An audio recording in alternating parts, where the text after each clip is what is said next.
Село гори, баба се чешла. Здравството на истокот пропаѓа, министерот се сонча во Греција, тврди СДСМ. Болните од малигни заболувања се принудени сами да ја купуваат цитостатиците и да патуваат до Скопје за да ја добијат потребната хемотерапија. Бункерот за зрачна терапија, кој одамна требаше да биде готов во клиничката болница во Штип, не го дочека светлото на денот. Голем дел од апаратите се уште фаќаат прашина, а дел од нив воопшто не функционираат поради недостаток на потрошен материјал и реагенции. Освен за опрема и потрошен материјал, никој од министерството не водел сметка ниту за персоналот. Вреднувањето на трудот на лекарите, како во Штип, така и во цела Македонија, е крајно понижувачки.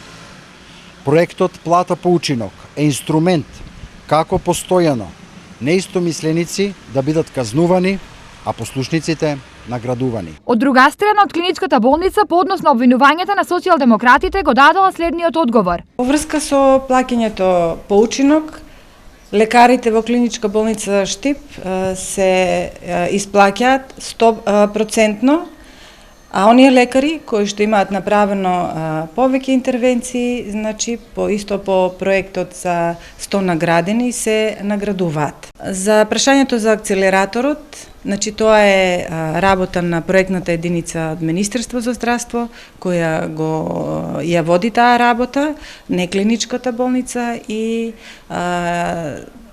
тендерот е завршен и треба да го докричат, значи проектот, фактички проектната единица на Министерството за здравство.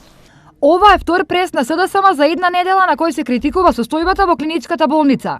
Претходно тие потенцираа дека неколку клучни дијагностички апарати во болницата се надвор од употреба.